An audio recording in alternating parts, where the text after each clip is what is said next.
لا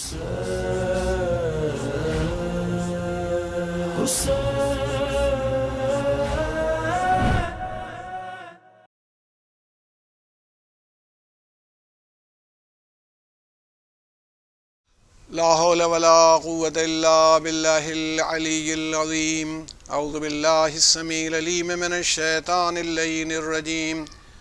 بسم الله الرحمن الرحيم. الحمد لله رب العالمين، والصلاة والسلام على سيد الأنبياء والمرسلين سيدنا ومولانا بالقاسم محمد وآلہ الطیبین الطاہرین المعصومین المظلومین. استغفر اللہ الذی لا الہ الا هو الحی القیوم الرحمن الرحیم ذو الجلال والاکرام، واسألہ ان یتوب علی توبۃ عبد ذلیل خاضع فقیر بائس مسکین مستکین مستجیر، لا يملك لنفسه نفعا ولا ضرا ولا موتا ولا حياة ولا نشورا. أما بعد، فقد قال الله تبارك وتعالى في كتابه المجيد والفرقان الحميد وقوله الحق. بسم الله الرحمن الرحيم. وما أبرئ نفسي إن النفس لأمارة بالسوء إلا ما رحم ربي ان ربی غفور الرحیم. صلوات اللہ. اور ناظرین محترم و سامعین کرام، یہ مجلس جو ہم لوگ ایام اعضاء کے سلسلے میں اور محرم کے 10 دنوں کی مناسبت سے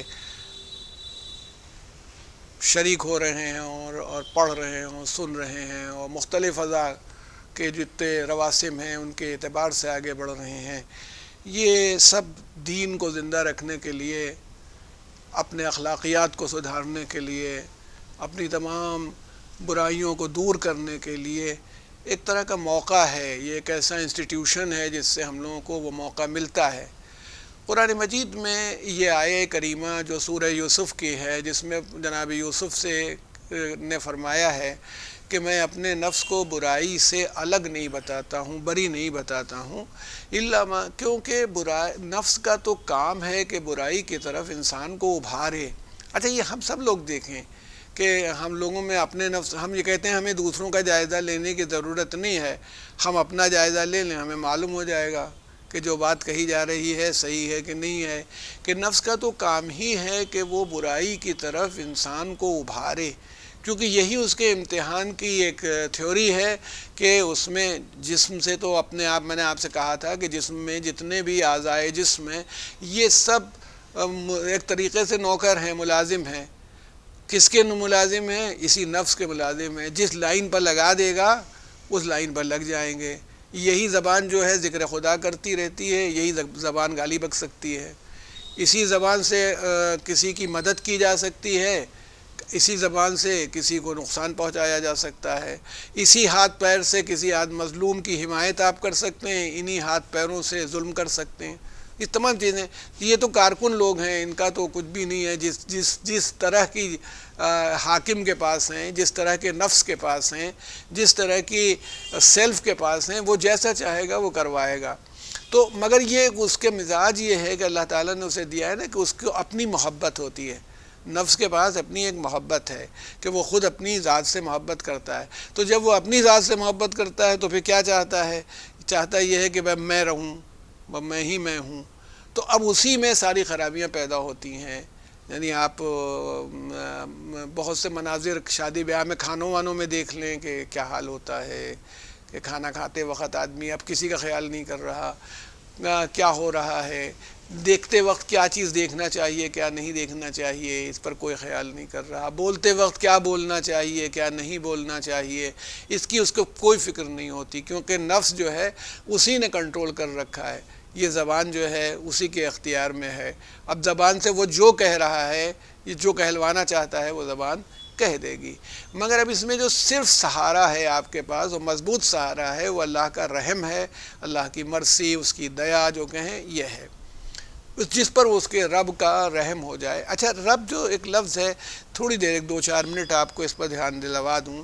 اس میں قرآن مجید میں آتا ہے الحمدللہ رب العالمین، ساری تعریف اس کے لیے ہے جو عالمین کا رب ہے۔ ربوبیت یا کیا ہے؟ پالنا، پالن ہار ہونا، یہ ربوبیت ہے۔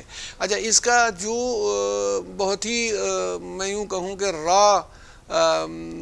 نمونہ ہے یا مثال ہے، وہ ماں باپ ہوتے ہیں۔ اب اللہ سے تو کوئی مقابلہ نہیں ان کے تربیت کرنے کا، مگر اللہ تعالیٰ نے ان ماں باپ کو بنایا ہے کہ وہ تربیت کرتے ہیں۔ تو جس بچے کی تربیت کرتے ہیں، بچے کو جیسی ضرورت ہوتی ہے ویسا کرتے۔ اگر ان کا ایک بچہ 12 سال کا ہے اور ایک بچہ 4 مہینے کا ہے تو دونوں کو ایک طرح کا کھانا نہیں دیتے۔ 4 مہینے کے بچے کو کیسا کھانا ہونا چاہیے، 10 سال کے بچے کا کھانا کیسا ہونا چاہیے۔ 10 سال کے بچے کو یہ نہیں کرتے کہ 4 مہینے کے بچے کو بھی سیدھا بیٹھال کر کے اور الف ب پڑھانا شروع کر دیں کہ جب وہ 10 والا پڑھ رہا ہے تو تم کیوں نہیں پڑھ رہے ہو، اس سے سختی کرتے ہیں پڑھو، اس سے نہیں، اسے گود میں لیتے ہیں، اسے گود میں نہیں لیتے ہیں۔ تو اس کا مطلب یہ ہے کہ ربوبیت یہ کہہ رہی ہے، پالنہار ہونے کی بات یہ ہے کہ جیسی ضرورت ہو اس کے مطابق کام کرے۔ اللہ نے اپنے کو یہ نہیں کہا، یہ بھی کہہ سکتا تھا الحمدللہ رب العالمین کے بعد کہہ دیتا الحمدللہ خالق العالمین رازق العالمین، وہ ساری تعریف اس کے لیے جو عالمین کو رزق دینے والا ہے، جو عالمین کو خلق کرنے والا ہے، جو عالمین کو مثلا معاف کرنے والا ہے، نہیں کہا پالنے والا ہے۔ یعنی جیسی ضرورت ہے پوری کائنات میں، جس شے کو جیسی ضرورت ہوتی ہے ڈیولپمنٹ کے لیے، اس کو اپنے بلندی تک جانے کے لیے یا وکاس جسے کہیں، اس کے لیے جتنی ضرورت ہوتی ہے اور جیسے جیسے ضرورت ہوتی ہے پروردگار عالم ویسی کرتا ہے۔ تو وہ یہاں پر بھی لفظ جو استعمال ہوا آیت میں وہ رب ہے، الا ما رحم ربی، جیسے یعنی ضرورت یہ تھی کہ اللہ رحم کرے، میرے رب کا رحم ہے کہ اس نے میرے نفس کی تربیت مقصود ہے۔ تو جب نفس کی تربیت مقصود ہے، جیسا کہ ہمارا عنوان ہے کہ نفس کا تربیت نفس کیا ہے، جس پر ہم لوگ اس مجلس کو، اس اشرے کو آگے جاری کیے ہوئے ہیں، تو تربیت نفس کیسے ہوگا؟ اللہ کے رحم سے ہوگا اور اس کے معاف کر دینے سے ہوگا، اس کے اچھا دیکھیے کیوں میں نے آپ سے کہا تھا نا، غلطی ہو جانے کے بعد اگر معافی نہ ملے تو بھی بیکار ہو گیا۔ جب ہم سارے گناہ ہم سے سرزد ہو گئے، اب ہم اس قابل نہیں رہ گئے، اب ہم کیا اپنی اصلاح کریں، ہم کیا اپنے کو درست کریں؟ اللہ تعالیٰ نے کہا کہ کوئی بات نہیں، لا تقنطوا من رحمت اللہ، اللہ کی رحمت سے مایوس ہونا کیا، انا ربی غفور الرحیم، ہم مٹا دیں گے سب۔ تم اگر صحیح توبہ کر لو گے اور صحیح مغفرت کی بات کرو گے اور آ جاؤ گے ہمارے سامنے تو ہم تمہارے سارے گناہوں کو مٹا دیں گے۔ تو دیکھیں یہ بات جو تھی یہ بتاتی ہے کہ نفس میں ہے خرابی، سرکشی کی طرف جاتا ہے، یہ اس کا مزاج ہے، لیکن اس کی جتنی بھی چاہے سرکشی ہو، اللہ کی رحمت سے تو نہیں بڑھ جائے گی نا، اللہ کی قوت سے نہیں بڑھ جائے گی، اللہ کے اختیارات سے نہیں بڑھ جائے گی۔ اسی لیے اللہ نے اصلاح کرنے کے لیے کہ جو ہماری اصلاح کرے، اس اصلاح کرنے کے لیے پروردگار عالم نے کیا نظام دیا؟ نظام ہمارے لیے یہ بنایا کہ دیکھو ہم نے تم کو ایک ایسا نفس دیا ہے جو گمراہی کی طرف جا سکتا ہے، مگر ہم ایسے افراد بھیج دیں گے، ہم ایسی شخصیتوں کو بھیج دیں گے جو تمہیں صحیح راستہ بتاتی رہیں گی۔ وہ تو تمہارا نفس جو ہے اس کی کوئی حیثیت نہیں ہے، کتنا تمہیں گمراہ کرے، ہم ایسے لوگوں کو بھیج دیں گے۔ نفس کی گمراہی اپنی جگہ پر، یہ بتائیے کتنا بھی نفس گمراہ کر دے، کیا جناب موسیٰ سے زیادہ ہدایت نہیں کوئی دے سکتا تھا؟ نفس جناب موسیٰ کا مقابلہ کر سکتا ہے، نفس حضرت علی کا مقابلہ کر سکتا ہے، نفس رسول اللہ صلی اللہ علیہ وآلہ وسلم کا مقابلہ نہیں، ہم کہیں گے نہیں کر سکتا، کیونکہ ان کا وہ ایسی شخصیات ہیں جو ہمارے سامنے حقیقت حال کو یا حقیقت فکر کو اس طرح لا کے رکھ دیں گے کہ ہمارے پاس کوئی جواز ہی نہیں رہ جائے گا سوائے اس کے کہ ہم ان کی بات کو قبول کر لیں۔ تو یہ دیکھیں نا کہ ہوتی کیوں ہے خرابی نفس میں، انہوں نے بتایا ہے، انہوں نے ہم لوگوں کو سمجھایا ہے کہ تمہاری نفس میں خرابی کی بنیاد یہ ہے کہ تم اپنی ذات سے محبت کرتے ہو، تم اپنے آپ سے محبت کرنے لگتے ہو۔ جیسے ہم لوگ کہتے ہیں کہ سیلف ایڈمائرنگ ہوتی ہے اپنی، ارے جیسا میں ہوں ویسا تو کوئی ہے ہی نہیں، جیسا میں ایک ہنستا ہوں، ایک مرتبہ ایک جگہ میں تھا، وہاں سے میں جانا چاہتا تھا ایک محفل میں، میں محفل کر کے لوٹ بھی آیا، مگر ایک جوان لڑکا جو تھا وہ خالی کنگھی کرتا رہا، کبھی بال کو ادھر لے جاتا تھا، کبھی بال کو ادھر لگ جاتا. اس عمر میں تھا نا کہ جب آدمی اپنے سے محبت کرنے لگتا ہے. عمر وہ ہوتی ہے کہ جو میں ہوں مسئلہ کبھی دیکھ رہا ہے، کبھی آنکھیں بھیجتا ہے، کبھی یہ سب ہمارے سامنے تصویریں ہوتی رہتی ہیں. یہ کیا ہے؟ عربی زبان میں اس کو کہتے ہیں عجب کہتے ہیں، خود پسندی، خود اپنے کو پسند کرنے لگتا ہے، عجب. تو عین جیم بے عجب ہوتا ہے. تو یہ عجب پیدا ہو جاتا ہے، پہلے یہیں سے شروع ہوتی ہے بات، خود پسندی، یعنی نفس اپنے سے محبت کرنے لگتا ہے، اس کو اپنے آپ محبت ہو جاتی ہے. یہ حسد وسد سب وہیں سے نکل کے آتے ہیں، کیونکہ ہم تو اپنی ذات سے محبت کرتے ہیں، ہمیں تو اچھا لگتا ہے. اچھا اسی وجہ سے ہوتا ہے میرا بیٹا، میری بیٹی، میری بیوی، میرا گھر، میرا گاؤں، میرا شہر، میرا وطن، میرا ملک. اب اس میں کوئی سب میں ہوں اصل میں بنیادی طور پر، مجھے اپنے سے محبت. اب جو ذوات مقدسہ دیکھیں انہوں نے کیا کہا، انہوں نے ہمارے سامنے یہ بات لا کے رکھی کہ دیکھو ہوشیار ہو جاؤ. اب امام زین العابدین علیہ الصلاۃ والسلام کی بہت مشہور دعا ہے، دعائے مکارم الاخلاق، یعنی جو مارلز کو کریکٹ کرنے والی ہوتی ہے، مارل کو، اخلاق کو کمپلیٹ کرنے والی دعا ہے. اس میں کہا ہے یا اللہ ولا تفسد عبادتی بالعجب، پالنے والے میں اپنی عبادت کو عجب سے برباد نہ کر دوں، فساد نہ پیدا ہو جائے اس میں. مثلا نماز پڑھ کے جھوم رہے ہیں، ہم جتنا دل لگا کے نماز پڑھتے ہیں اتنی تو کوئی پڑھتا ہی نہیں. 45 سال ہو گئے کبھی یہ نماز شب قضا نہیں ہوئی میری.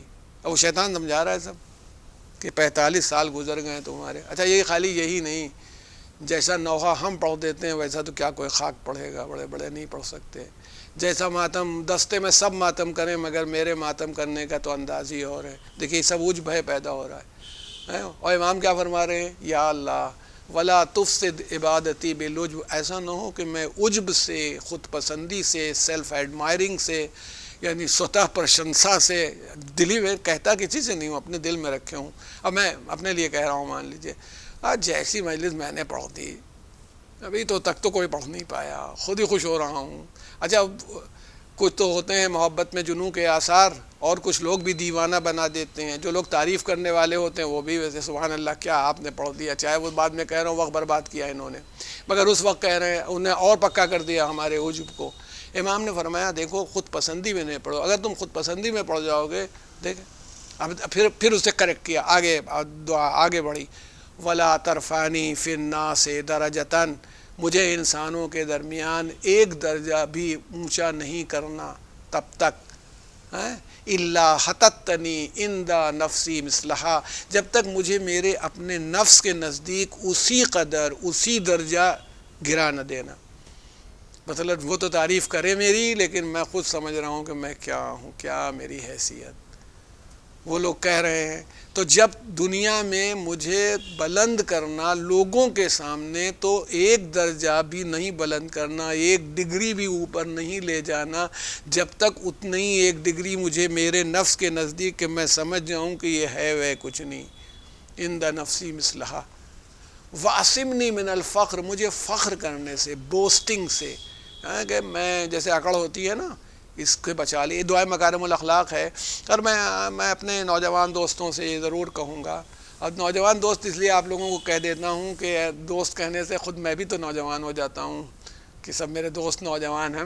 اگر آپ سے یہ مطالبہ کرتا ہوں کہ آج تو جتنی اماموں کی دعائیں ہیں، نہج البلاغہ ہے، آپ کو انگریزی میں بھی مل جائے گا، ہندی میں بھی مل جائے گا، اردو میں بھی مل جائے گا. آپ پڑھیے تو دیکھیے کہ کیا کیا جواہر پارے اس کے اندر چھپے ہوئے ہیں. یہ کوئی بتا سکتا ہے آج کے عجب کیا چیز ہے اور عبادت کیسے فساد عبادت میں پیدا ہو جاتا ہے. تو یہی عجب جو ہے، یعنی سیلف ایڈمائرنگ، ایک مصیبت پیدا کر دیتی ہے. اور جب یہ سیلف ایڈمائرنگ ہوتی ہے تو پھر یہ آگے بڑھتی ہے. دیکھیے کوئی بھی بیماری، کینسر بھی پہلے دن سے بالکل آخری اسٹیج پر نہیں پہنچتا، کوئی پھوڑا کینسر نہیں بن جاتا، دھیرے ہی دھیرے بنتا ہے. تو شروع ہوتا ہے کہ کوئی بات نہیں ہے، انسان اپنے نفس سے محبت اس قدر کرے کہ جتنا اللہ چاہتا ہے کہ تمہیں تمہارا نفس دیا گیا، اس کا خیال رکھو، خودکشی نہیں کرو، بیمار پڑو تو علاج کرو، وقت کے اوپر کھانا کھاؤ، اپنے جسم کو قوت و طاقت پہنچاؤ، مضبوط رہو تاکہ حق اور سچائی کے کام آؤ، یہاں تک تو صحیح ہے۔ لیکن آدمی اپنے سے خود اتنی محبت کرنے لگے کہ پھر اس کا یہ عالم ہو کہ وہ سمجھے بس میں ہوں، میرے علاوہ کوئی کچھ نہیں ہے، یہی عجب جو ہے آگے بڑھتا ہے اور کنورٹ ہو جاتا ہے گھمنڈ میں۔ اب یہ بات آتی ہے تو تکبر کرنے لگتا ہے، پرائیڈ اس کے اندر آتی ہے کہ ہم نے ایسا کیا تھا۔ اور پرائیڈ اس قدر خراب ہے، یعنی ابھی تک تو وہ تھا کہ میں اپنی ذات سے محبت کر رہا تھا، اب یہ ہے کہ میں اپنے مقابلے میں کسی کو مان نہیں رہا ہوں، کوئی حیثیت ہی نہیں رکھتا۔ ارے وہ کہا کہ فلاں صاحب نے بہت اچھی مجلس پڑھتی، مجھ سے کہہ رہا وہ کیا پڑھیں گے، ہم جیسی پڑھتے ہیں ان کا کیا، مجلس پڑھنا سیکھیں۔ جی یعنی آپ بتائیے، ہو سکتا ہے اس کا جذبہ کہیں بہتر ہو اور ہوگا، ہو سکتا ہے اس کا علم زیادہ ہو سکتا ہے اس کا مقصد بہتر ہو، ہزاروں باتیں اس کے اندر نکل نہیں تھیں، لیکن اب ہمارا جو گھمنڈ ہے، ہمارا جو غرور ہے، یعنی یہ عالم میں کبھی کبھی مجھے حیرت ہوتی ہے۔ ابو جہل بہت بڑا دشمن تھا رسول اللہ کا، آپ کو معلوم ہے ابو جہل آج تک اس کا نام ابو جہل تھا بھی نہیں، نام دوسرا تھا اس کا ابو جہل، اس کی جہالت کی بنا پر اسے کہا جاتا ہے۔ وہ بدر کی لڑائی میں آیا، جنگ بدر میں، اور قتل ہو گیا جنگ میں۔ تو جب اس کی تھوڑی سی جان باقی تھی، گر پڑا ہوگا زخمی ہو کے، تو ایک سپاہی اس کی گردن کاٹنا چاہتا تھا، تو اس نے پوچھا کون ہو، اس نے نام بتایا گردن کاٹنے کے لیے، تو ابو جہل نے کہا اس سے، دیکھیے گردن کاٹی جا رہی، نیچے سے کاٹو گردن ذرا، اوپر سے نہیں، نیچے سے کاٹنا، ارے مر رہا ہے، گردن کاٹی جا رہی، کہا ذرا نیچے سے گردن کاٹنا تاکہ جب سب سر رکھے جائیں تو میرا سر اونچا رہے، یعنی جتنے سر کاٹ کے رکھے جائیں، اگر سامنے سجائے جائیں تو اس کا اونچا رہے۔ یہ مرتے مرتے اس کا دماغ یہ ہے، آپ یہ بتائیے، یعنی گھمنڈ جب پیدا ہوتا ہے، تکبر جب پیدا ہوتا ہے، غرور جب آتا ہے کسی انسان کو، تو پھر اس کے اندر کیا پیدا کر دیتا ہے، یہ کیفیت ڈال دیتا ہے کہ اس کو کوئی چیز دکھائی نہیں پڑ رہی، نہ اب یہ آدمی ہر چیز میں اوپر جانا چاہتا ہے، نہ کسی کا اس کو کمال دکھائی پڑے گا، نہ کسی کا شرف اس کو نظر آتا ہے، میں سب سے اوپر ہوں، یہ اس کا۔ اچھا اس کے لیے بھی، اور یہ بڑی چھوٹی چیز نہیں ہے، اچھا اللہ تعالیٰ نے کہا کہ بھائی ہم جو مغرور لوگ ہیں، جو غرور کرنے والے ہیں، ان کے لیے کہا کہ میں ناک نہ رگڑ دوں جب تک تو مجھے پسند ہی نہیں ہے۔ اللہ کے اپنے اسم میں ہے المتکبر، یعنی کبریائی اس کی ذات سے پوشیدہ ہے۔ بندی کیا چیز ہے، ان کی کیا حقیقت ہے، ان کے پاس کیا کبریائی ہے، ارے وجود کیا تھا، کہاں سے آئے، کہاں تک چلے جاؤ گے، تو کبریائی پروردگار کو پسند ہے۔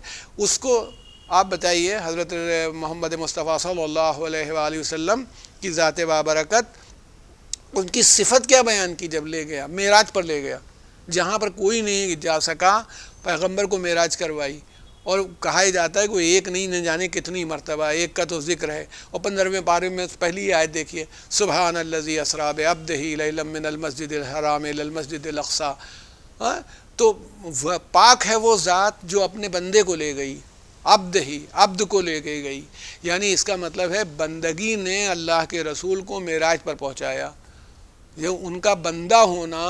جناب موسیٰ علیہ السلام سے کہا ہے اللہ تعالیٰ نے، حضرت موسیٰ سے کہا جانتے ہو تمہیں کیوں نبی بنایا، جانتے ہو تمہیں ہم نے ایسا مقام کیوں دیا، ارے 5 بڑے پیغمبروں میں، رسولوں میں آپ کا نام ہے جناب موسیٰ علیہ السلام کا۔ کہا پالنے والے مجھے تو کچھ خبر نہیں، تو کہا جب تم رخسارہ اپنا زمین پر رکھ کر کے گڑ گڑاتے ہو تو اچھا لگتا ہے، یعنی جناب موسیٰ کی ساری بلندی اور بزرگی جو ہے وہ پروردگار عالم کے سامنے سرخم کر دینے میں ہے، یعنی اللہ کے سامنے کوئی سرخم کرتا ہے تو پروردگار عالم اس کو بلند کر دیتا ہے۔ یہ دیکھیں جتنی یہ تکبر جو ہے نا، یہ اسی سے یہ خود پسندی سے بات آگے بڑھتی ہے، سیلف ایڈمائرنگ وجھ سے آگے جاتی ہے تو تکبر میں آتی ہے، اور جب تکبر کے اندر آ جاتی ہے تو پھر انسان کیا کرتا ہے۔ پہلا تکبر خدا کے سامنے ہوتا ہے، اللہ کے سامنے، اب ہم لوگ تو نہیں کر سکتے، مگر نمرود نے تو کیا تھا نا، فرعون نے کیا تھا، شداد نے کیا تھا۔ شداد کے لیے مشہور ہے بھائی کہ اس نے نبی اس کو سمجھا رہا ہے، شداد کو سمجھا رہا ہے، ایک نبی خدا سمجھا رہا ہے کہ تکبر نہیں کرو، اللہ کے بندے بن جاؤ، اس کے سامنے سر خم کرو، اس کے اللہ کے سامنے سر جھکاؤ، تو وہ کہنے لگا کہ کیا ہے؟ کہا جنت دے گا. جنت میں کیا ہوگا؟ اب ایسے پیڑ ہوں گے اور ایسی حوریں ہوں گی. جو ان کے سمجھ میں جو ڈسکرپشن تھا انہوں نے دیا. اس نے پوری جنت بنا دی, پوری جنت بنا ڈالی, اور اس کی مشہور شداد کی جنت. کہا کہ چلو دیکھو. اب اس کے بعد اس کے معائنے کے لیے داخل ہوا. تو وہ جیسے ہی داخل ہونے لگا, اس کا ایک پیر اندر تھا ایک باہر, کہ اللہ تعالیٰ نے ملک الموت کو حکم دیا اس کی روح قبض کر لو. ملک الموت نے روح قبض کر لی. اب اللہ تعالیٰ کو نے بھائی اپنے فرشتوں کا بھی امتحان لیتا ہے, ان کو بھی مطلع کرتا ہے, ان سے بھی پوچھتا رہتا ہے. ایک مرتبہ ملک الموت سے پوچھا کہ اتنے لوگوں کی روح قبض کی ہے, کبھی روح نکالتے وقت تمہیں تکلیف بھی ہوئی, کچھ رنج ہوا؟ کہا ہاں پالنے والے, ایک دو مرتبہ مجھے ہوا. ایک مرتبہ یہ ہوا کہ ایک عورت جو تھی بہتی ہوئی چلی جا رہی تھی, اور اس کا بچہ جو تھا اس کے سینے سے چمٹا ہوا تھا, سیلاب میں بہہ رہی تھی تختے کے اوپر, بیچ سمندریا تھا, اور اس میں اور تو نے حکم دیا تھا کہ اس کی عورت کی روح قبض کر لے, روح نکال لو اس کی. عورت کو موت دے دی تھی. تو مجھے اس وقت ہوا کہ یہ چھوٹا سا بچہ جو اتنا دودھ پیتا بچہ ہے, ماں یہ پانی میں ڈوب جا رہا ہے, اور اس کی ماں کی روح قبض کر رہا ہوں, مگر تیرا حکم تھا. دوبارہ کہا. پھر جب یہ شداد جنت میں داخل ہو رہا تھا تو میرا جی چاہا کہ کم سے کم اتنی اس نے محنت کی ہے دیکھ ہی لے کہ جنت میں جو اس نے بنائی ہے, مگر تو نے کہا کہ ایک پیر باہر رہے اور ایک اندر رہے تو اس کی روح قبض ہو جائے. تو اللہ نے کہا کہ ویسے وہ بچہ جس کی ماں کی میں نے روح قبض کروائی تھی وہ یہی تھا. اسی شداد کی ماں کی روح میں نے تجھ سے کہا تھا کہ نکال لے. اس کے بعد یہ دریا کے کنارے لگ گیا. میں نے اس کو اتنی بلندی دی, اس کو اتنی کامیابی اور ترقی دی کہ پھر یہ میرے سامنے کھڑا ہوا, اور میرے سامنے کھڑا ہو کے کہنے لگا کہ میں جنت بناؤں گا, اور مجھ سے مقابلہ کرنے لگا, تو میں نے اس کو موت دے دی. اس کا مطلب یہ ہے کہ انسان یہ سمجھ جائے کہ وہ صفر سے شروع ہوتا ہے, صفر پر ختم ہوتا ہے, مگر وہ درمیان میں اپنے تکبر اور اپنے گھمنڈ کا شکار رہتا ہے کہ میں کچھ ہوں, میں کچھ کر سکتا ہوں. تو خدا کے خلاف تکبر. فرعون, نمرود, اونچا سا گھر بنا لیا. اللہ کہاں رہتا ہے تمہارا؟ اللہ آسمانوں میں رہتا. اچھا ٹھیک ہے, تو اس کو تیر ماروں گا. اب تیر مارنے کے لیے اس پر چڑھ گیا, ایک بار تو گر پڑا, پورا محل ہی گر گیا. تو نمرود جو تھا اس نے تکبر کیا.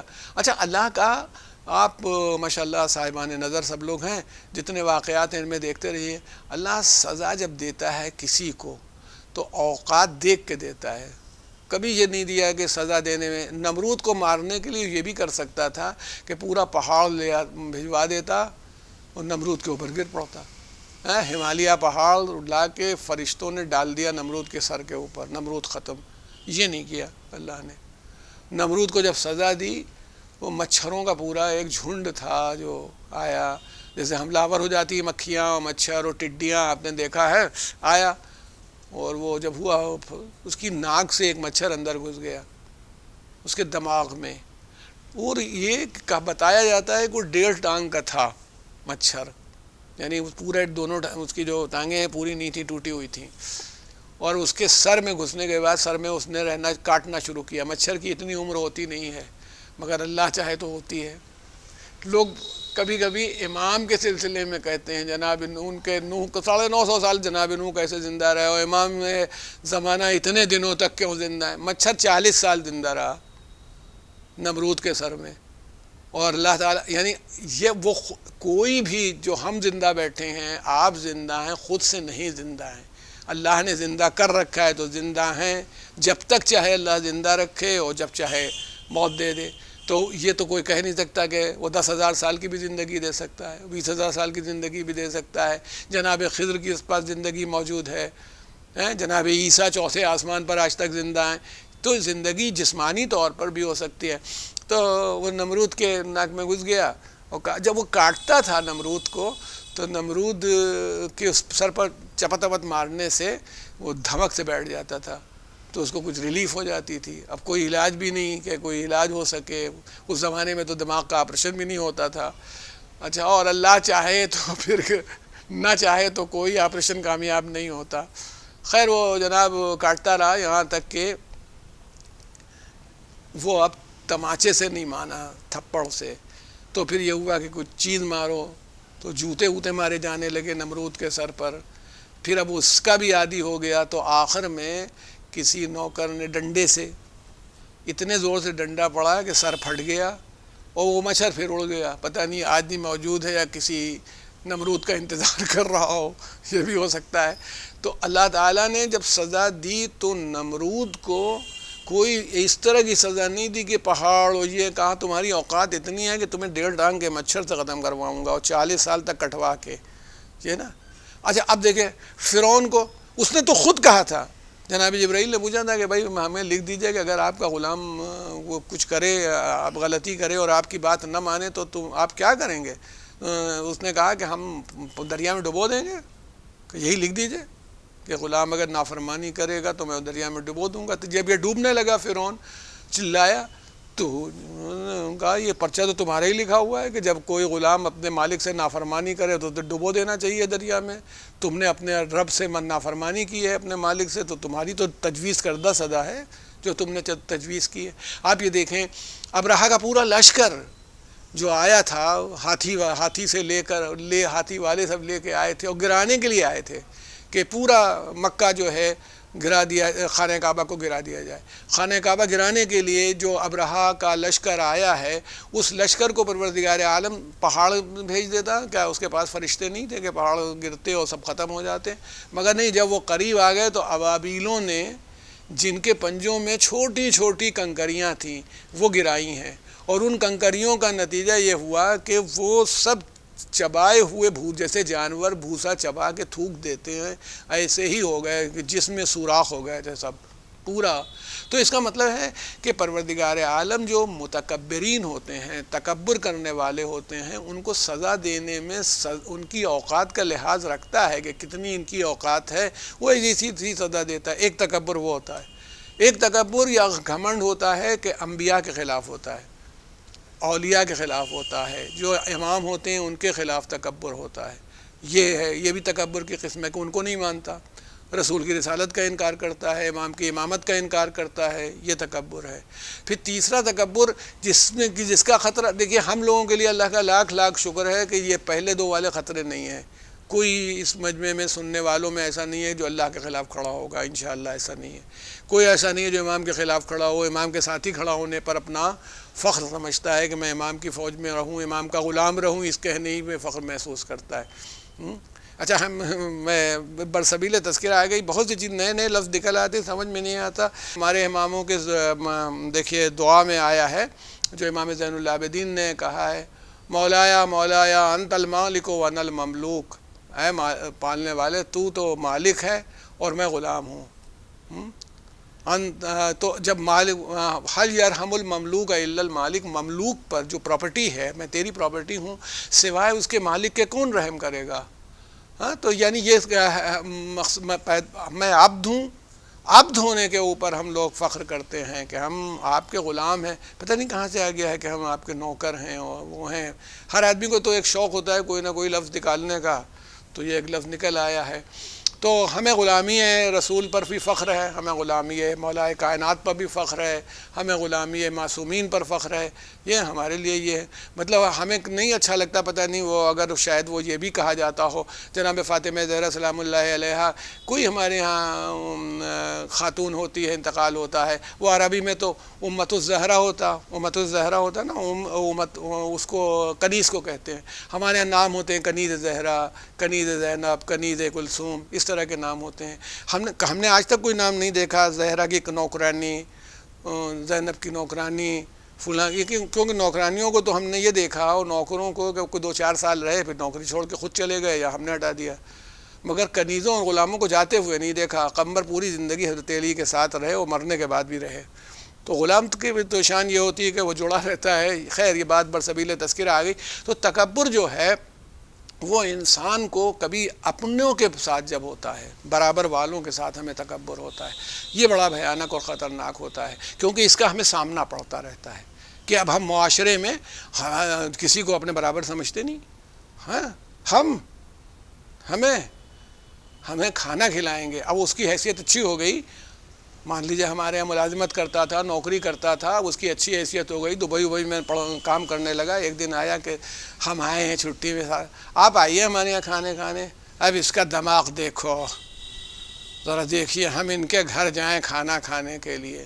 ارے تکبر جو ہے اس کو اب برابری والوں سے ہوتا ہے نا، اب اس کی پوزیشن کچھ ہو گئی تو وہ تکبر اس کو روک رہا ہے، گھمنڈ یہ روک رہا ہے کہ ہم اپنے اس کے یہاں چلے جائیں. اور تو ہم یہ کہہ رہے ہیں کہ ان تمام چیزوں کو جن کو قدرت نے، دین نے کوئی بنیاد نہیں بنایا.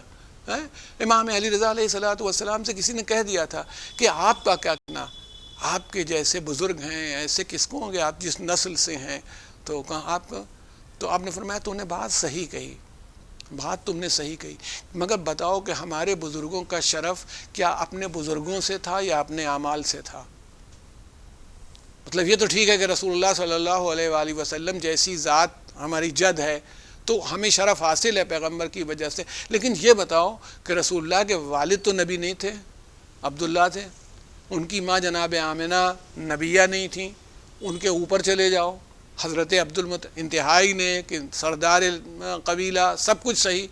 تو اب آپ جب اوپر جاتے ہیں تو کوئی ضروری نہیں ہے کہ ہر شخص وہ ہو. حضرت نے فرمایا کہ دماغ یہ نہیں ہونا چاہیے. اب میں نے وہ دعوت والی بات کی تھی، امام علی رضا علیہ الصلوۃ والسلام ولی عہد سلطنت، کراؤن پرنس بنا دیا تھا مامون رشید نے، زبردستی بنا دیا.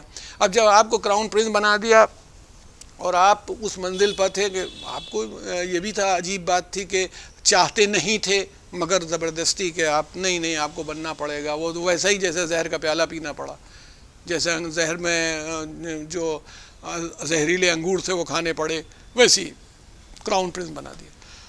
تو آپ نے جو طریقہ اختیار کیا، اب کراؤن پرنس کے پاس تو نہ جانے کتنے غلام ہیں جو سرکاری ہیں، وہ سب ہیں. جب کھانا لگا پہلے ہی دن، تو کھانا لگنے میں حضرت نے فرمایا، تمام غلاموں سے کہا کہ بیٹھ جاؤ، آؤ کھانے میں بیٹھو. بھائی اب اتنے لوگ تو خالی کھانا لانے میں لگے ہوئے ہیں، کھانا لانے میں، وہ پنکھا لگا چلانے میں، کھانا لانے میں. جب پورا سارا نظام لگا ہوا تھا، کھانا ہونے والا تھا، تو غلاموں نے انکار کر دیا بیٹھنے سے کہ یہ کیسے ہو سکتا ہے، آپ آقا ہیں، آپ مالک ہیں، ہم اور آپ کے ساتھ بیٹھ جائیں. آج بھی دیکھیے آدمی گھبرا جاتا ہے کہ بھئی باس کے ساتھ بیٹھ کے کیسے کھانا کھا لیں، یہ ہوتا ہے. حضرت نے فرمایا ایک مرتبہ کہ اچھا غلام کا کیا کام ہے کہ آقا جو حکم دے تو اسے کیا کرنا چاہیے؟ کہا اس کو ماننا چاہیے، آقا کے حکم. کہا میں تمہیں حکم دیتا ہوں، بیٹھو. سب بیٹھ گئے سارے. اب طریقہ یہ ہو گیا کہ غلاموں کے ساتھ ہی امام علی رضا علیہ الصلوۃ والسلام کھانا نوش فرماتے تھے. اور جب وزیر اعظم صاحب تشریف لائے تو ان کو بھی وہیں بٹھلا دیا کہ یہ کھانا کھاؤ. یہ سب تکبر کا توڑ ہے کہ جو انسان گھمنڈ کرنے لگتا ہے کہ اس کا گھمنڈ کیسے ختم ہو جائے، اس توڑ کو کیا جاتا ہے. اور یہ ہم سب کو، کیونکہ ہمیں گھمنڈ ہوتا ہے آس پاس والوں کے. یہ دیکھ لیجئے اب ڈرائیور کو اپنے برابر کیسے ہم سمجھ لیں، یہ ہمارے لیے قیامت کی بات ہے. اب یونیورسٹی میں ہم ہیں تو بھلا چپراسی کیسے برابر ہو جائے. دیکھیے ڈیوٹیز سب لوگ اپنی پوری کریں گے، لیکن آپ ڈیوٹیز کے بارے کو پوری کرنے کی وجہ سے بلند اور پست نہیں ہو جاتے. اپنا اپنا کام کرتے رہیے اور ساری ڈیوٹیز پوری کیجیے. تو اس لیے کہا ہی جاتا ہے کہ یہ ساری پریشانیاں اور ساری پرابلمس ہمارے پاس جو آتی ہیں وہ خود پسندی سے آتی ہیں. ہم اپنوں سے بھی تکبر کرنے لگتے ہیں. امیر غریب کے مقابلے میں اکڑنے لگتا ہے، پڑھا لکھا آدمی جاہل کے مقابلے میں آ کے اکڑ بازی کرنے لگتا ہے. وہ مشہور ہے ایک پروفیسر صاحب چل رہے تھے، ناؤ پر جا رہے تھے، یعنی کوئی اسٹیمر ٹائپ کا تھا، ادھر سے ادھر جا رہے تھے، ملاح ناؤ کو چلا رہا تھا، پار کرنا چاہتے تھے. پروفیسر صاحب نے اس سے پوچھا تم نے فلسفہ پڑھا ہے، تمہیں فلسفی آتی ہے؟ اس بیچارے نے کہا کہ حضور ہم کہاں جاہل آدمی. کہا تمہاری 1/3 زندگی بیکار ہے. اس نے کہا ٹھیک ہے. تھوڑی دیر بعد پھر پوچھا کہ ہسٹری پڑھی ہے، تاریخ پڑھی ہے؟ کہا نہیں صاحب ہم نے تاریخ بھی نہیں پڑھی، ہم نے تو بتا دیا آگے بڑھ. کہا تمہاری 2/3 زندگی بیکار ہے. خیر تھوڑی دیر بعد وہ پتہ نہیں کیا پرابلم ہوئی تو اس نے پوچھا کہ آپ کو تیرنا آتا ہے؟ کہنے لگے کہ نہیں مجھے تیرنا تو نہیں آتا. تو کہنے لگے کہ آپ کی پوری زندگی بیکار ہے کیونکہ ناؤ میں چھید ہو گیا ہے، یہ ڈوبنے والی ہے اب. تو آپ جو چیز آپ کے پاس ہے کوئی ضروری نہیں ہے کہ وہی کمال ہو، جو دوسرے کے پاس ہے وہ بھی کمال ہو سکتا ہے. آپ کو تیرنا نہیں آتا، اگر تاریخ آتی ہے، فلسفہ آتا ہے تو آپ تیرنا نہیں جانتے. آپ اپنی بیوی کے اوپر اپنے علم کا روب جھاڑ میں، مگر آپ روٹی نہیں پکا سکتے. آپ کو یہ بھی نہیں معلوم کہ سالن کس موقع پر بھونا جاتا ہے، وہ دال کیسے بگھاری جاتی ہے. تو یہ بھی ایک فن ہے اور یہ ایک علم ہے. اگر آپ نے اپنا سبجیکٹ پڑھا ہے تو اس نے اپنا سبجیکٹ پڑھا ہے. تو اس لیے کہ جب آپ تلاش کریں گے تو معلوم ہوگا کہ جن چیزوں پر لوگ تکبر کرتے ہیں اور اپنا مزاج بناتے ہیں. جناب لقمان نے اپنے بیٹے کو سمجھایا ہے، جو وصیتیں کی ہیں سورہ لقمان میں ہے، اس میں بیٹے سے کہا وَلَا تُسَائِرْ خَدَّكَ لِلنَّاسِ وَلَا تَمْشِ فِي الْأَرْضِ مَرَحًا. دنیا میں فرما رہے ہیں میرے فرزند، دنیا میں منہ پھلا کے نہ رہنا. جیسے مان لو کسی بات ہی نہیں کر رہے ہیں وہ ہمارے، تواضع انکساری کرنا، لوگوں سے قاعدے سے ملنا، جھک کے ملو. کہا جاتا ہے کہ جس درخت میں پھل آتے ہیں، جس شاخ میں، وہ جھک جاتی ہے. اگر کوئی کمال ملے تو انسان کو جھک جانا چاہیے. وَلَا تَمْشِ فِي الْأَرْضِ مَرَحًا، خدا اکڑ کے نہیں چلنا اور زمین پر اکڑ نہیں دکھانا کہ اینٹ کے چل رہے ہو تم. تو کہا یہ ارشاد فرمایا ان اللہ لا یحب کل مختال فخور، اللہ کسی فخر کرنے والے کو اور اکڑنے والے کو دوست نہیں رکھتا. کوئی اکڑنے والا ہو، کوئی فخر کرنے والا ہو، اس کو دوست نہیں رکھتا. اسی لیے ہمارے ہاں یہ بیان کیا گیا، یہ بار بار کہا جاتا ہے. جو تکبر والی بات یہ ہے کہ اس کا علاج کرو. یہ سوچو اگر خود کوئی ہم اپنا علاج کرنا چاہیں ہم کر سکتے ہیں. یہ وہی ہے، نفس ہم کو غلط ڈائریکشن میں لے جا رہا ہے، لیکن جن لوگوں کو ہمارا ہادی بنایا گیا وہ ہمیں صحیح ڈائریکشن میں لے جا رہے ہیں. وہ کہہ رہے ہیں اچھا ذرا سا تم غور کرو، تم کیا تھے؟ تم ایک نجس پانی تھے، اس سے زیادہ نہیں تھے. نجس جو نطفہ ہوتا ہے جس سے انسان بنتا ہے وہ کیا تھا؟ نجس پانی تھے تم. اس کے بعد کیا ہے، جب ماں کے پیٹ میں رہے تمہاری غذا کیا تھی؟ خون تھی. وہ بھی ہم نے تمہیں منہ سے نہیں پلوایا، ماں کی جو ناف تھی اس سے تو جو بندھی ہوئی تھی، جو تمہارا اٹیچمنٹ تھا اس سے تم اتنی جگہ پر ہے، اتنی معمولی سی جگہ پر تم گھومتے رہے، جگہ نہیں تھی تمہارے پاس. اس کے بعد تم عالم وجود میں آئے، دنیا میں آئے، پھر تم بچے تھے، تمہیں طاقت دے کے جوان کیا، جوان دے کے تم اکڑنے لگے، پھر تمہیں بیماری دے دی، کمزور ہو گئے، جھک گئے، جسم میں طاقت نہ رہ گئی، پھر مر گئے. اب غور کرو، تم مر گئے تو تم نجس ہو گئے. اب کسی بھی مذہب میں ہو مردے کو نجس مانتے ہیں، ان کو نہلا دھلاتے ہیں، تبھی اس کی آخری فیونرلس ہوتے ہیں. تم جب یہ ہو گئے اور اگر تمہیں تھوڑی دیر کے لیے رکھ دیا جائے تو تمہارے جسم کی یہ حالت ہے کہ تمہارے قریبی بھی بھاگنے لگیں گے. اتنی بدبو آتی ہے، جن لوگوں کے پرانی لاشیں مل جاتی ہیں کہ شاید جو غلیظ ہوتا ہے وہ گوبر ہوتا ہے، اس میں بھی اتنی بدبو نہیں ہوتی جتنی انسانی جسم میں ہوتی ہے. مرنے کے بعد اس کی بدبو سے ٹک نہیں سکتا آدمی. باپ کے جسم سے آ رہی ہو تو بیٹا نہیں ٹک پاتا ہے. کہ تم اگر اپنا جائزہ لو، تم یہ ہو، اتنے بدبودار ہو گئے تم، پھر زمین میں ڈال دیے گئے یا جلا دیے گئے، جو بھی کیا جائے تمہارے ساتھ وہ سب ختم ہو گیا. جس پر تمہاری ایٹھن تھی وہ تمام چیزیں ختم ہو گئی. دولت پر جس پر تم ناز کرتے ہو کبھی کبھی ختم ہو جاتی، نہیں رہ جاتی، دولت ہی ختم ہو گئی. بیچارے وہ جس زمانے میں وہ نوٹ بندی ہوئی تھی، کتوں کے نوٹ ہی برباد ہو گئے، جتنے تھے سب نوٹ خراب ہو گئے، یاد ہی نہیں پڑا کہاں تھے. دولت ختم ہو جاتی، صحت ختم ہو جاتی ہے. تو اگر تم تلاش کرنا چاہو تو تم اپنے آپ ہی اس بات کی طرف جان جاؤ گے کہ یہ زندگی جو تمہاری ہے اس قابل نہیں ہے کہ اس کے میں کسی چیز پر تم فخر کرو یا تکبر کرو. اگر کوئی نعمت تمہارے پاس ہو تو اس کے اوپر شکر کرو، یا اللہ کی حمد کرو، اس کی تعریف کرو کہ ہمیں اس کی وجہ سے یہ مل گئی ہے. شاید تمہیں طاقت دی ہو کسی مظلوم کی مدد کرنے کے لیے، شاید تمہیں دولت دی ہو کسی غریب کی مدد کرو، اس کا سہارا بن جاؤ، اس کا ذریعہ بن جاؤ. تو اگر تمہارے اپنے نفس پر ذرا سا جائزہ لے لو گے تمہیں اندازہ ہو جائے گا کہ یہ سب چیزیں فنا ہونے والی جن پر تم گھمنڈ کر رہے ہو، کوئی ایک چیز باقی نہیں رہے گی. باقی کیا چیز رہے گی؟ تمہارا عمل، تمہاری نیت، تمہارا اخلاص، تمہارا کام. تمہیں معلوم ہے کوئی کتنے بھی زندہ رہ لو، چلو ٹھیک ہے، جو بڑی بڑی شخصیات ہوتی ہیں، وہ امریکہ کے پریسیڈنٹ ہوں، یہاں کے پریسیڈنٹ ہوں، وہاں کے وزیر ہوں، سب مر جاتے ہیں. 80 سال ہمارے یہاں مرارجی دیسائی صاحب کے لیے سمجھا جاتا ہے تو شاید 98-99 سال کے ہو گئے تھے، لیکن آخر میں مر گئے.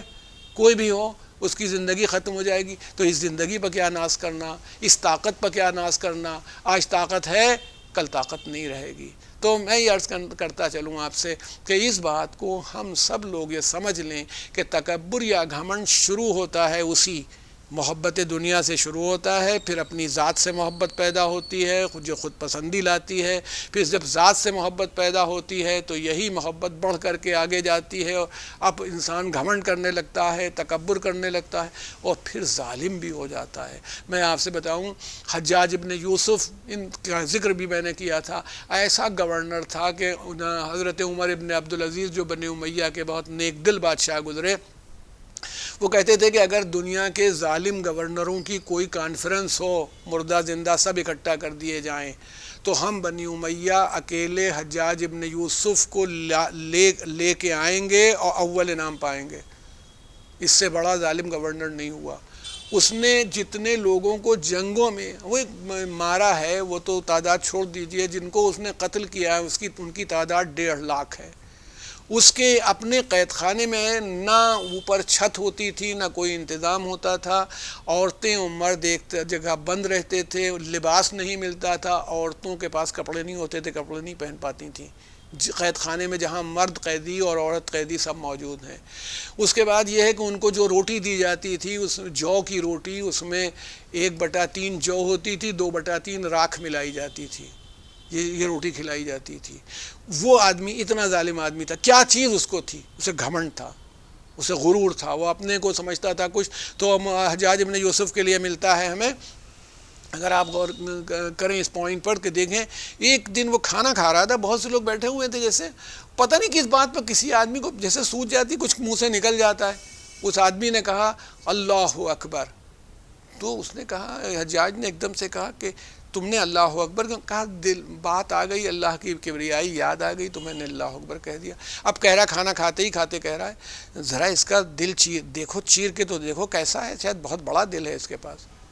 یعنی وہ کھانا کھا رہا ہے، اسی وقت جس وقت کھانا کھا رہا تھا حجاج، اسی وقت قتل کر دیا گیا اسے، اور اس کے بعد دل اس کا دھڑک رہا تھا پڑا ہوا، تو اسے کوچ رہا ہے اور کہہ رہا ہے ہاں لگتا تو نہیں، کام تو بہت بڑا کیا تھا، مگر دل تو ایسا نہیں لگ رہا۔ یعنی اس کے لیے ایک آدمی کا مار دیا جانا کچھ تھا ہی نہیں۔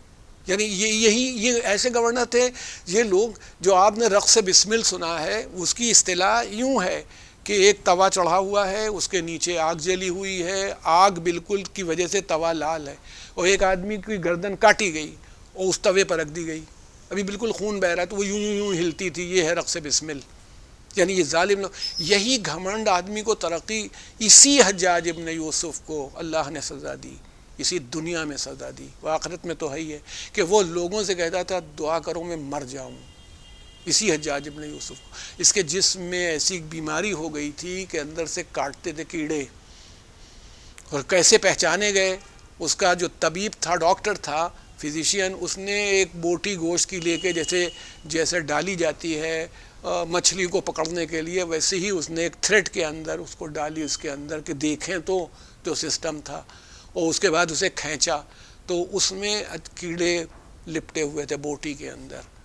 یعنی یہ کیڑے پیدا کر دیے تھے حجاج کے۔ میں نے وہی کہا کہ اللہ تعالیٰ کو جب سزا دینی مقصود ہوتی ہے تو پھر اس کو کسی بڑی طاقت کے استعمال کی ضرورت نہیں ہوتی ہے، بلکہ اس کی طاقت یہی ہوتی ہے، پروردگار عالم دکھانا چاہتا ہے طاقت کو تو یوں دکھا دیتا ہے کہ تم دیکھو بڑی تمہاری پاس قوت تھی، اتنے آدمیوں کو تم نے قتل کر دیا، اب دیکھو تمہاری اوقات کیا ہے کہ تم لوگوں سے درخواست کر رہے ہو کہ یہ لوگ تمہیں کہیں کہ یہ مر جائے، حالانکہ لوگ چاہتے ہی رہے ہوں گے کم وقت مر جائے اس سے پہلے ہی سے۔ تو یہ عرض کرنا ہے کہ یہ تکبر جو ہے، اس کا علاج بندہ اگر کرنا چاہتا ہے تو آسانی سے کر سکتا ہے، کہ گھمنڈیوں کو دیکھ لے کہ ان کا کیا حال ہوا۔ اب وہ ہندوستان کی تاریخ میں آ جائیے تو وہ کنس مل جائے گا، راون مل جائے گا، دوسرے مذاہب کی تاریخ میں آئیے فرعون مل جائیں گے، نمرود مل جائیں گے، اسلام میں آئیے تو ابو جہل ہے، یزید ہے، یہ آپ کو سب مل جائیں گے جن کا آخر میں انجام برا ہوا۔ تو خود یہ آپ کا علاج کر دیتے ہیں کہ بھیا اس کو نہیں کرو۔ تو اب علاج انہوں نے کہا بھائی ایسا کرو، سلام میں پہل کرو، تم سے چھوٹا ہے تب بھی سلام کرو، کوئی غریب بھی آ جائے تو اس کی عزت کرو، اس کا لحاظ کرو، کوئی غریب آدمی آتا ہے اس کا لحاظ کرو۔ تو جب ہم اور آپ یہ کرتے ہیں تو اس کا دیکھیے دھیان دیجیے گا۔ بس آخر کلام میں ایک بات کرنا چاہتا ہوں آپ سے کہ جیسے کربلا تمام گڈ کوالٹیز کا ایک نمونہ بن گئی، امام حسین نے جتنی صفات تھے اور کمال تھے سب کو کربلا میں جمع کر دیا، ویسے صاحب تکبر کا بھی خاتمہ کر دیا۔ گھمنڈ کا امام حسین علیہ السلام نے ساری دنیا سے خاتمہ کر دیا، اور وہ گھمنڈ کا خاتمہ یوں کر دیا کہ ہمیں وہاں غلام بھی ویسے ہی نظر آئے جیسے آقا نظر آئے۔ یہ ہمیں کربلا کی ایک عجب صفت ملی کہ ہم نے کربلا میں یہ منظر دیکھا۔ ایک جگہ وہ تھی جب کہ امام حسین علیہ السلام کا ایک غلام ہے، جون ہے، کالا ہے، سیاہ فام ہے، ایسا غلام تھا۔ کہاں کا؟ جناب جون کے لیے یہ ہے، وہ حضرت علی علیہ السلام نے ان کو حضرت ابوذر کی خدمت میں دیا تھا، ان کی خدمت کرنے کے لیے ربضہ میں رہے۔ جب جناب ابوذر کا انتقال ہو گیا تو واپس امیر المومنین کے پاس آئے، امام حسن کی خدمت میں رہے، امام حسین کی خدمت میں رہے۔ پھر آپ بتائیے کہ اتنے معصوموں کی صحبت اختیار کی۔ روز عاشوراء کالے تھے، سیاہ فام تھے۔ روز عاشوراء جناب جون نے ایک مرتبہ امام حسین اسلام سے کہا کہ مولا مجھے اجازت جہاد دے دیجئے، مجھے اجازت دے دیجئے۔ اب ماشاءاللہ یہ مجمع جو سن رہا ہے، جس تک یہ بات جا رہی ہے اور جو لوگ دیکھ رہے ہیں، یہ بتائیں جون کے بارے میں آپ کا کیا خیال ہے؟ جون کی عظمت کے بارے میں کوئی آدمی سانس لے سکتا ہے؟ ایک سیاہ فام غلام جو امام حسین علیہ السلام کا غلام ہے، اس سیاہ فام غلام کے بارے میں سوچ کر کے جب آپ زیارت شہدائے کربلا پڑھتے ہیں تو جون کے لیے بھی کہتے ہیں کہ میری ماں باپ آپ پر سے نثار ہو جائیں۔ یہ بہت بڑی بات۔ تو جناب جون سے کہا، امام جیسے ہی جناب جون نے کہا مولا مجھے بھی اجازت دے دیجئے جنگ کروں، تو حضرت نے فرمایا جون تم تو ہمارے راحت کے دنوں کے ساتھی تھے، آرام کے ساتھی تھے، اب اس مصیبت میں کیوں اپنی جان دیتے ہو؟ کیوں تم پریشان ہوتے ہو؟ ارے یہ میرا سر چاہتے ہیں، میرا سر کٹ جائے گا، ان کو تسکین مل جائے گی، تم چلے جاؤ جہاں جانا چاہتے ہو۔ تو جناب جون نے، جو ہمارے بعض ذاکرین پڑھتے تھے اور مجھے وہ انداز ان کا پسند تھا، وہ کہتے تھے کہ جون نے کہا کہ مولا میں نے آرام کے دنوں میں آپ کے پیالے چاٹے، اور اب مصیبت کے موقع پر میں آپ کو چھوڑ کے چلا جاؤں؟ میں جانتا ہوں کہ آپ مجھے کس لیے اجازت نہیں دے رہے ہیں۔ اب نفسیاتی وار کیا ہے جناب جون نے، جانتے تھے کہ یہ زہرا کا لال ہے، تو جناب جون کہتے ہیں میں جانتا ہوں کہ آپ مجھے اجازت کیوں نہیں، آپ مجھے اجازت اس لیے نہیں دے رہے ہیں کہ میرا سیاہ خون آپ کے نورانی خون میں شامل نہ ہو جائے، شاید اس لیے آپ اجازت نہیں دے رہے ہیں، شاید آپ اس لیے اجازت نہیں دے رہے ہیں کہ میرا حسب و نسب، یعنی میرے جو بزرگ ہیں وہ جو ہیں وہ سب پست ہیں، اور آپ کا حسب و نسب یہ ہے کہ آپ علی کے بیٹے ہیں، فاطمہ کے لال ہیں، رسول اللہ کے نواسے ہیں، جناب خدیجہ کے نواسے ہیں، اور ابو طالب کے پوتے ہیں، اس لیے آپ مجھے اجازت نہیں دے رہے ہیں۔ تو امام حسین رونے لگے۔ اس نے کہا کہ تو صحیح جو میں اپنا سیاہ خون آپ کے نورانی خون میں ملا نہ دوں۔ یہ کوئی بہت، یعنی یہ میں کہہ رہا ہوں کہ اب آپ اندازہ کیجئے کہ امام نے پست افراد کو بھی، جو دنیا کے حساب سے پست افراد تھے، ان کو اتنی بلندی پر لا کے کھڑا کر دیا کہ کہا جاتا ہے کہ کوئی سوچ نہیں سکتا تھا۔ ادھر جون نے یہ کہا تو کہا جاتا ہے امام رونے لگے اور کہا اچھا تمہیں اجازت ہے، جاؤ میدان قتال میں جاؤ۔ جناب جون میدان قتال میں گئے، ایک بوڑھا غلام ہے، لڑے، آخر میں آپ کی شہادت ہوئی۔ کربلا کے ہنگام میں امام حسین کا ایک ایک سیکنڈ بڑا قیمتی تھا، ایک ایک منٹ بڑا قیمتی ہے۔ اس وقت امام حسین علیہ السلام کو معلوم ہوا کہ جون گھوڑے سے گر پڑے ہیں۔ میں آپ سے کہتا کل میں نے آپ کے سامنے وہ منظر پیش کیا تھا۔ مسلم ابن اوسجہ اسدی ایک سردار تھے، مسلم ابن اوسجہ اسدی رسول اللہ کے صحابی تھے، مسلم ابن اوسجہ اسدی حافظ قرآن تھے، مگر امام حسین علیہ السلام جب مسلم کے لاشے پر آئے تو خالی کھڑے رہے، جزائے خیر دی ان کو، بیٹھے نہیں۔ یعنی آپ یہ دیکھیں، یہ ان کی شان ہے کہ وہ دکھا رہے ہیں کہ تکبر کا خاتمہ کیسے ہوتا ہے۔ یہ امام وقت ہے، یعنی وہاں نہ بیٹھنے سے جناب مسلم ابن اوسجہ اسدی پر کوئی اثر نہیں پڑ رہا ہے، مولا کھڑے رہے، انہوں نے مولا کے حق میں وصیت کی حبیب ابن مظاہر سے، اور اس کے بعد مگر جب جون کے قریب آئے تو ریت پہ بیٹھ گئے۔ اگر جو لوگ حج کے لیے گئے ہیں اور عرفات وغیرہ میں جاتے ہیں وہ جانتے ہیں کہ عرب میں ریت کا، گرمی میں ریت کا کیا عالم ہوتا ہے۔ ادھر امام علی مقام ریت پر بیٹھے، ادھر جون غش میں تھے، تو جناب ہمارے مولا نے جون کے رخسارے کے اوپر اپنا رخسارہ ملنا شروع کیا، اپنا یوں ملنا شروع کیا، یعنی جگایا بھی نہیں کہ ہلا دیا ہو جون کو۔